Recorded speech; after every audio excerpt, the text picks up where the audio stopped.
Hello everyone, this is Monday, August 5th, and we are 4 full days away from Pepper's passing.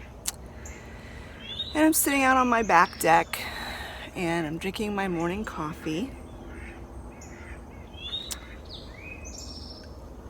And you'll hear the ducks and stuff in the background. They haven't been fed yet this morning.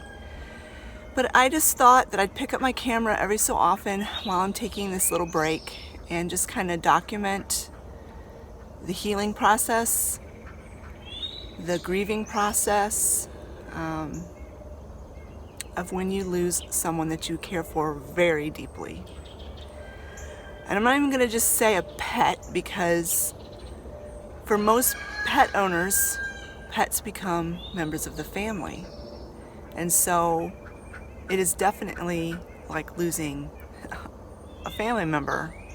It's what it is. You're losing a family member. I thought initially that I'd pick up the camera like on Friday, the day after, and start my documentation from there. But I was so overwrought with grief that I couldn't. Yesterday, Sunday, was the first day that I went the entire day without sobbing. I shouldn't say the entire day, without at some point in the day sobbing. I spent all day Friday sobbing, most of Saturday sobbing, and then Sunday I was better. We went to church. That distracted me. I got some love from my family at church, and that helped. And then it just made the day easier. Friday morning, the day after,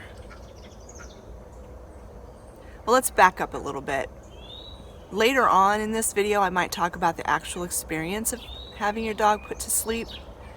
I don't know that I feel like talking about that today. I might. We'll see. I'm actually going to go clear back to last Monday, a week ago,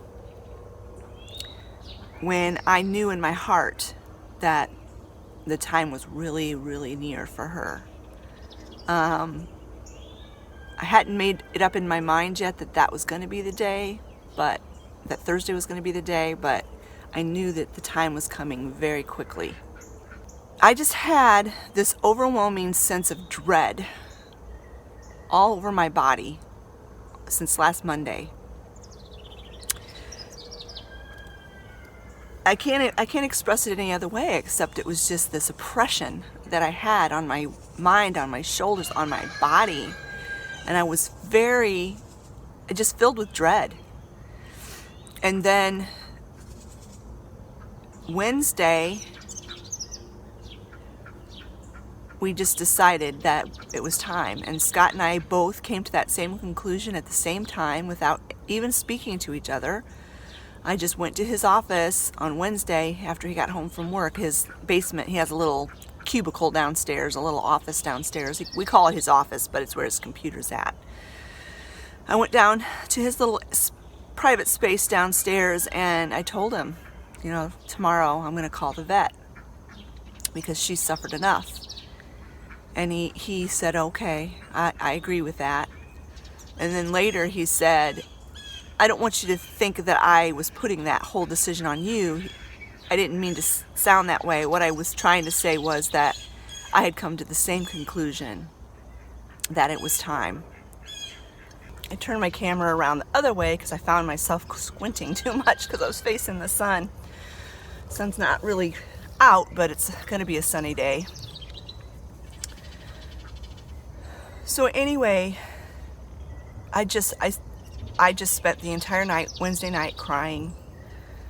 Thursday, actually that was Tuesday when I told Scott. Wednesday I was going to call the vet. And I just got up that morning and I'm like, I can't do it. I can't do it. I can't do it. I can't do it. And I started sobbing. I'm like, I can't do it. I physically cannot make this call. So I messaged Scott at work and I said, I know it needs to be done, but I just can't do it. I cannot bring myself to do it. And he's like, and I didn't want to ask him to do it. And he's like, well, I don't know what I can do to help you. And I said, well, if you were home right now, I'd have you call them. Not thinking he'd offer, but he said, well, I'll call them when I get home from work. And I'm like, that's, thank you so much for taking that burden off of me. And so I just spent Wednesday snuggling Pepper, holding her, and dreading. I really thought maybe it would be today that we'd take her, that we'd have the rest of that week with her. I really was wanting it to be either Friday or Saturday because I really didn't want to wait another whole weekend. Because she was really bad, you guys. She was really bad. She was so bad, but I loved her so much I didn't want to let her go. So he got home from work and he went downstairs to his office and he made the call, and I didn't even want to be down there. I didn't want to hear him talking to him. I didn't want to know. I was just sitting upstairs holding my dog, dreading, with this sense of dread on my shoulders. And then a little while later he came up and he said, tomorrow. And I just lost it. I just burst into tears. Tomorrow? I said, tomorrow? I wasn't expecting it to be that soon. He said, yeah, they even said they could do it today. And I said, but he said, no, wait, we're not ready for it to be today. Because we had made plans that we were going to pick up a pill that they said would make her very relaxed. Because my fear and my dread, and one of the things I didn't want to happen was for her to be anxious. She would get so anxious. She didn't particularly enjoy car rides. She knew when we got to the vet, she knew we were there, and she just was so anxious, and I didn't want that. I didn't want that to be her final thought, to be so full of anxiety. So we got a mild sedative from the vet. So on Wednesday, after Scott got off the phone with them, we drove over to the vet. We made the final arrangements for her, and we picked up that sedative pill. It was a mild sedative. Now, looking back, I wish it was a stronger sedative. So then Thursday, I cried all day. Every time I would do anything, like the last time I fixed her breakfast, the last time we did anything together, every time I'd look somewhere in the house, I'd be like, this is the last time. Everything I'd ever read and everything anybody had ever told me was that two things about when to put your dog to sleep or to euthanize your pet. Number one, you will know it's time. And number two, your dog will tell you it's time. And I didn't believe either one of those things. I'm like, how is that even possible? How is that even possible?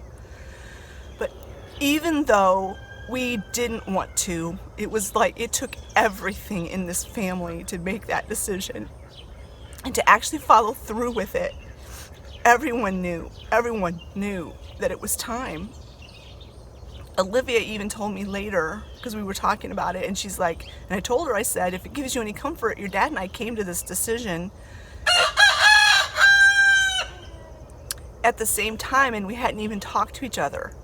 And she's like, I did too, Mom. You do know.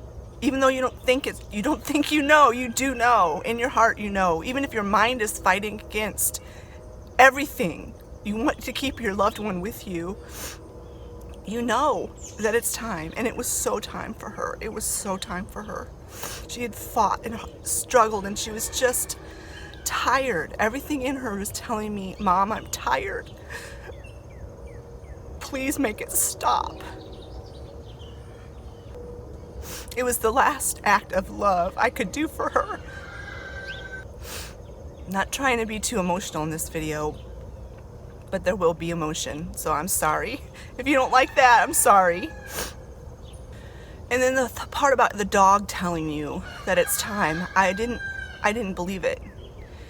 And the one article I read said, it was specifically a website about grieving the loss of your pet and all about how, what the euthanasia process is and everything. It was if I can find the website, I'll link it in the description box below, but I looked in so many places, I don't know if I'll be able to find it, but I'll try. But they said that your dog will, when they know the time is up, when they know, they will do things to show you that they love you and not to worry about them when they're gone, and that basically they appreciate the life that they had with you. And here again I was thinking, that's crazy. She's not going to tell me that. That day, Thursday, I held her as much as, a lot. I held her a lot that day, but you can't hold them 24/7, and I had things I had to do. I mean, life still goes on, even though you feel like you don't want life to go on. It still goes on, and so anytime I would put her down and just, go about what I was doing, and I would look at her. I would just look at her. I wouldn't even say her name or anything. I would just look at her, and she would look up at me, and she would wag her tail. Now, you may not think that means anything, but it does for Pepper. Pepper was not a tail wagger. She wasn't.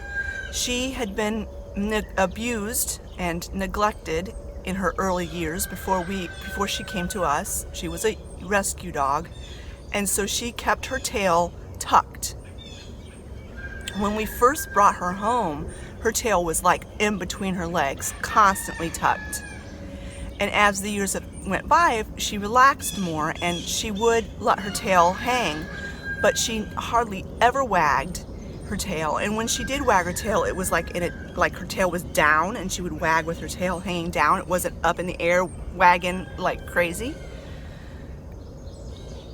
Thursday, she was wagging her tail every time I would look at her.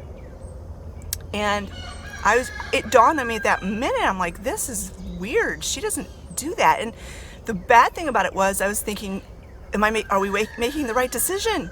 Does she still have quality of life? She's wagging her tail. She must be happy. But I think it was her way of saying, I love you. It's okay. I trust you. It was her way of saying, don't be guilty. Don't feel guilty about this. You're doing what's best. And it was her way of saying, Mama, I'm tired. And I just want to rest. Just want to rest. So they do tell you. You just have to listen with more than just your ears.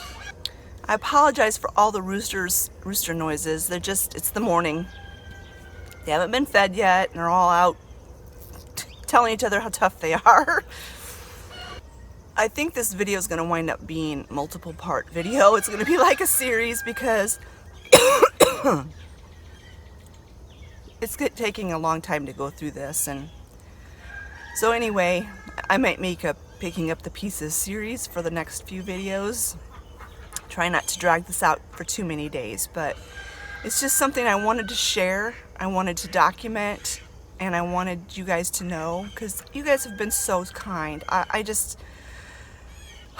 can't even begin to express the overwhelming love and support I've gotten from you guys in the comments of the videos that I did, the announcement video and the tribute video. Thank you guys. I went down and numerous times to respond to your comments, and as of yet today I have not done it, because every time I go down and I read your love and support, I just start crying, and I can't even put words together to express my thoughts to you guys. And I just be assured that if I never reply back, I read them, and I just cherish those words in my heart. I don't think I could get through this without you guys, and that's weird to say because I've never met any of you, but I feel like I know a lot of you, and I feel like you guys are my friends, and it's just nice to know I have somebody I can talk to about this. So thank you guys so much. I think I'll finish talking about the rest of this past week up until today, and then I'm going to stop this video, and then we'll just pick it up as the time passes before I actually get back to regular videoing. But I knew today was going to be the longest video, and it's going to be the most emotional video, maybe, because I'm telling the story of it. And I think I will go ahead and tell the euthanasia story in this video, since I decided I'm going to break these videos up.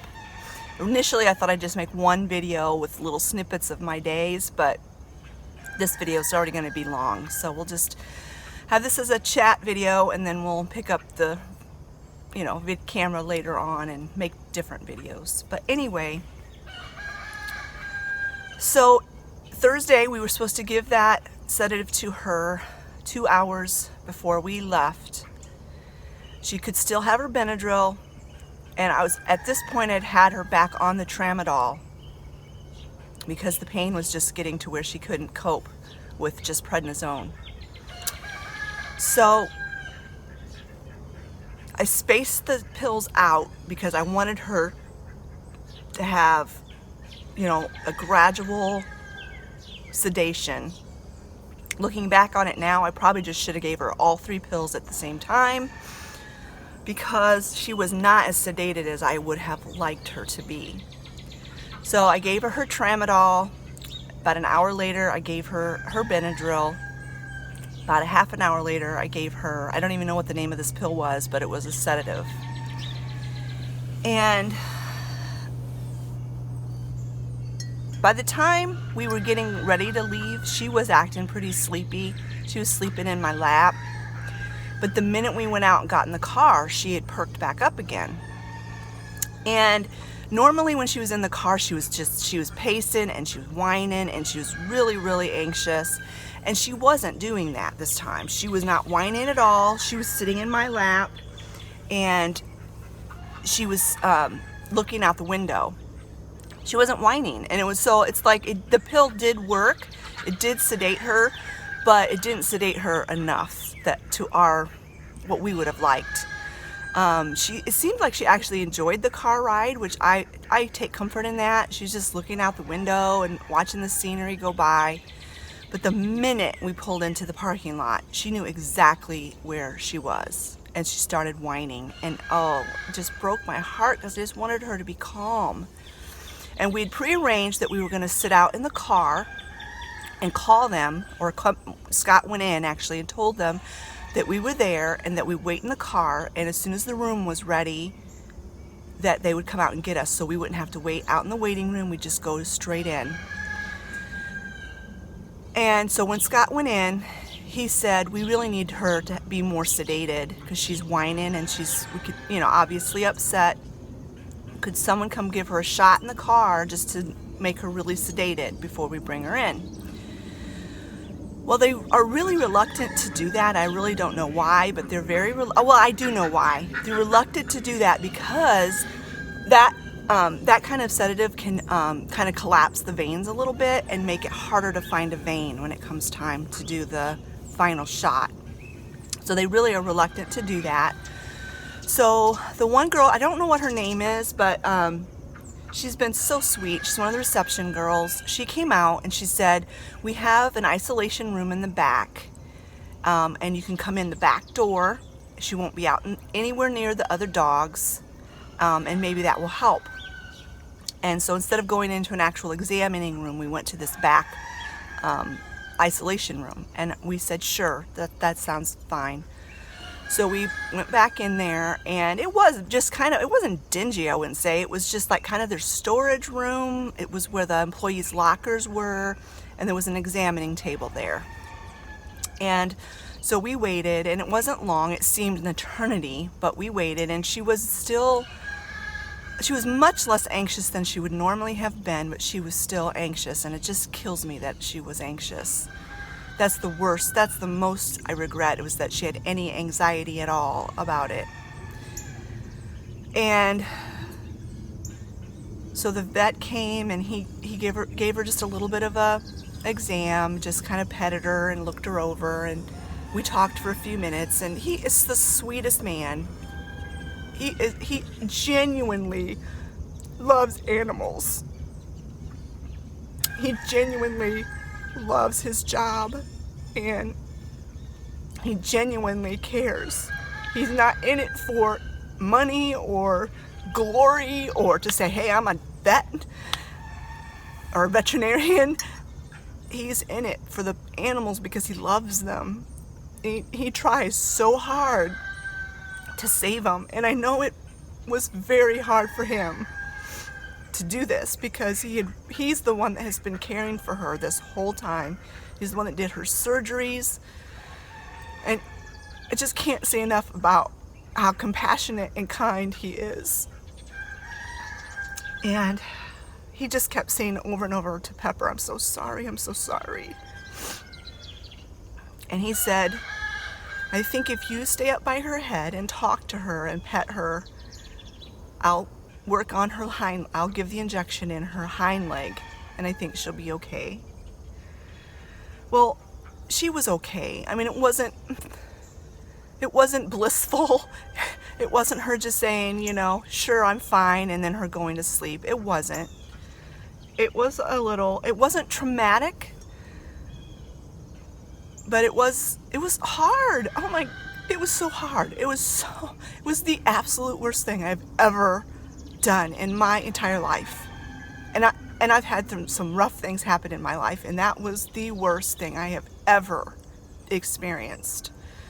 And not because it was, badly done or the people were mean. It was just because it was horrible. It was just horrible. Don't let anyone tell you that it's easy. It's not. But I do have to say, I would not have changed anything about it other than the fact I wish she was a little more sedated. But I would not change the fact that I was there with her. I didn't want to be. Everything in my body was saying, I want to leave. I want to run out of this room. But she needed me, and I was not going to leave her. And all day Thursday, before we left, I'd been having these nauseous feelings for 2 days. And I kind of get lightheaded when I'm under a lot of stress.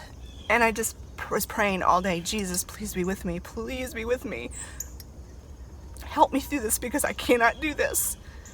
And please, all I ask is don't let me faint and don't let me throw up.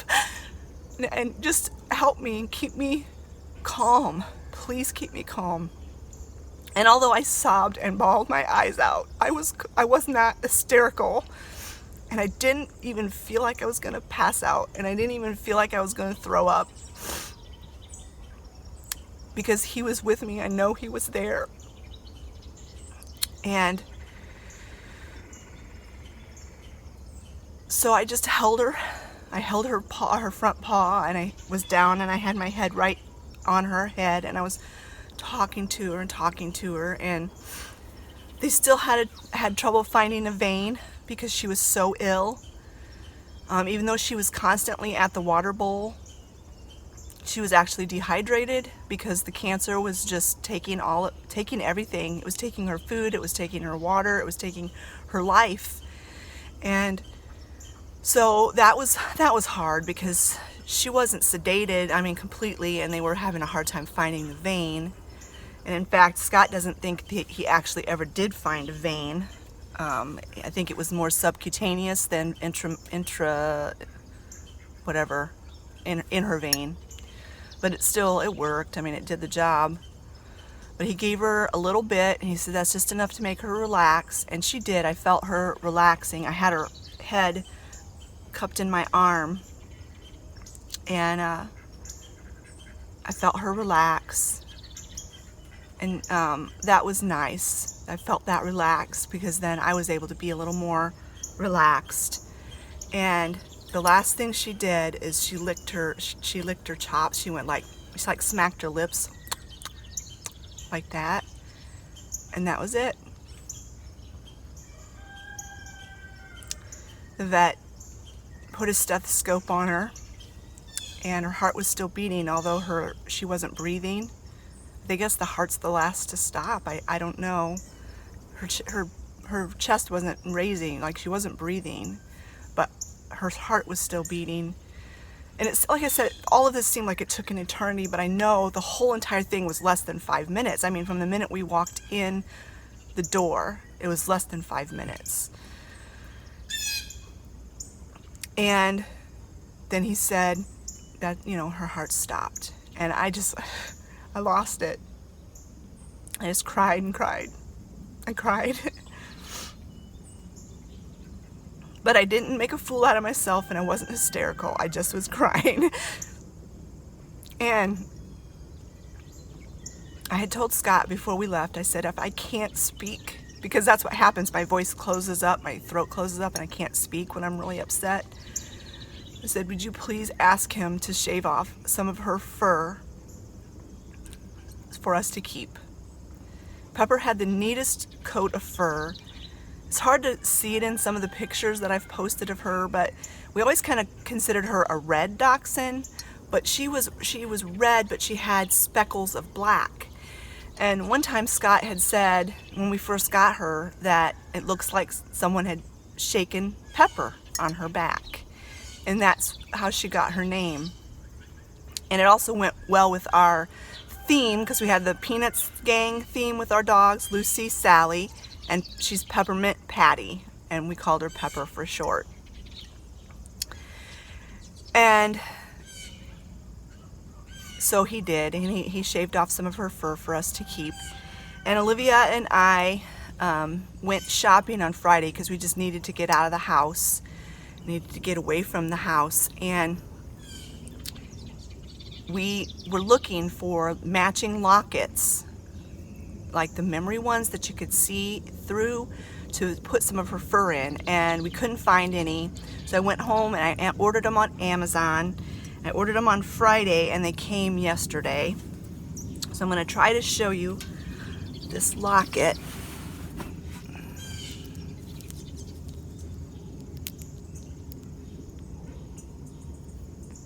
I don't know if you can see,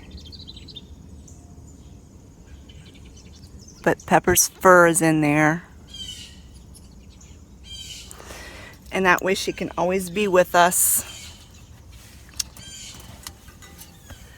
She's right close to my heart. And so Olivia has one too. So I'm going to stop this video here. And I'm going to continue my story, but I'm going to put it in a separate video. So in the next video I'll be in the same place wearing the same clothes, but this video is going to be too long, and so I'm going to go ahead and just break this up into multiple videos.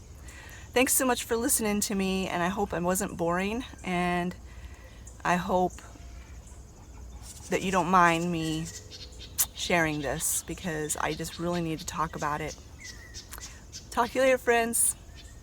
Bye.